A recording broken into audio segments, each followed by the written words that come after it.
Հայաստանը դարել է ժուչոկապետություն, հասկանում եք, ժուչոկապետություն։ Քաղբանտարկյալներ կան Հայաստանում, հերքում է իշխանությունը, ասում են ով օրենք է խախտում, մտնում է քաղաքականություն, անունը դնում են քաղբանտարկյալ։ Այնպես չի, որ ինչ որ ընդդիմադիրներ կարող են որոշեն, որ իրանց այն ընկերը, որը մեղադրվում է այս կամ այն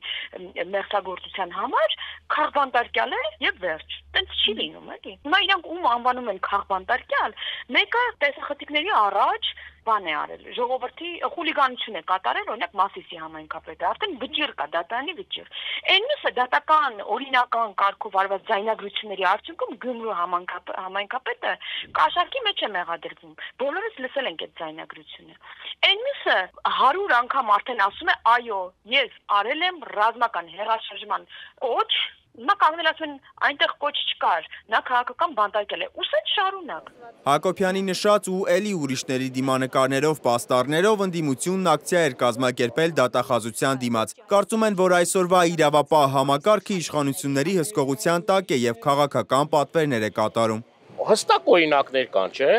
Եթե իշխանական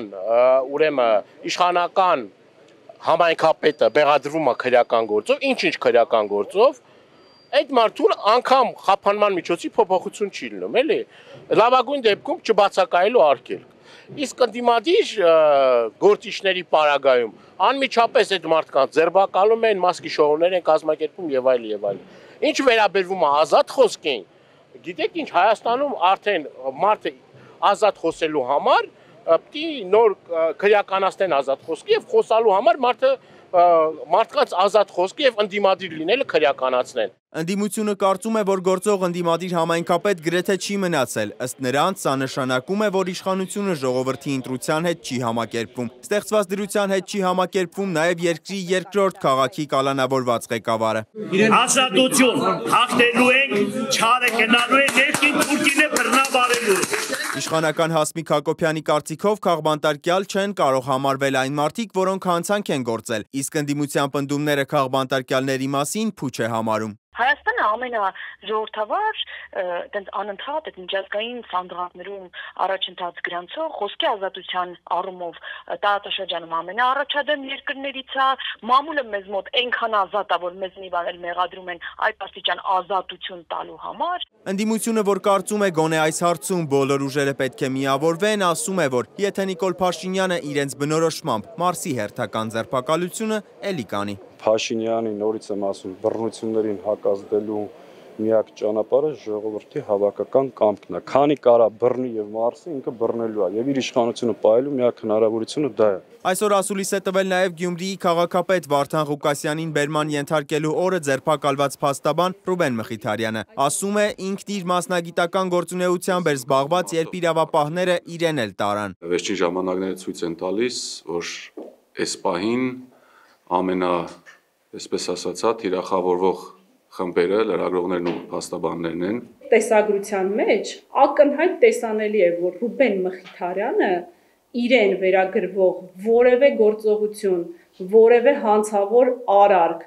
մեղադրանքում արձանագրված հանցավոր տարր չէր կարող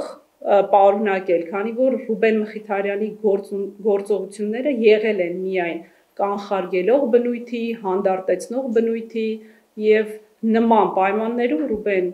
Մխիթարյանը գտնվել է ապօրինի անազատության մեջ։ ԿՊԱ-ական պատգամավորը, որի հետ մենք զրուցեցինք, կարծում է, որ լրագրողների նկատմամբ ճնշումներ չկան, քաղաքական բանտարկությունը չգործած արարքների ու քաղաքական հայտարարությունների համար ձերբակալվածների համար է, իսկ այս դեպքերը կոնկրետ արարքների։ Իսկ ինչ են կարծում մեր քաղաքացիները, մեր երկրում կան քաղբանտարկյալներ։ Ռիոփն հարցախույզ է արել Երևանում։ Ձեր կարծիքով Հայաստանում քաղբանտարկյալներ կան։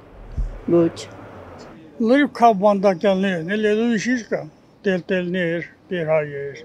Սամվել Կարապետյան, Ինչյաններ, քաղբանտարկյալներ։ Չէ։ չկան։ Շատ բոլորն է քաղբանտարկյալ։ Սա Հայաստանը քաղբանտարկյալ է, էլի։ Չեմ կարող ասեմ, երևի կան, չեմ իմանում։ Իհարկե կան։ Իմ կարծիքով չկան։ Սիմոն Հովանիսյան, Աննա Հարությունյան, Մերի Դանիելյան, Ստեփան Տիգրանյան եւ Գևորգ Սյանոսյան, Ռիոփն մեդիա։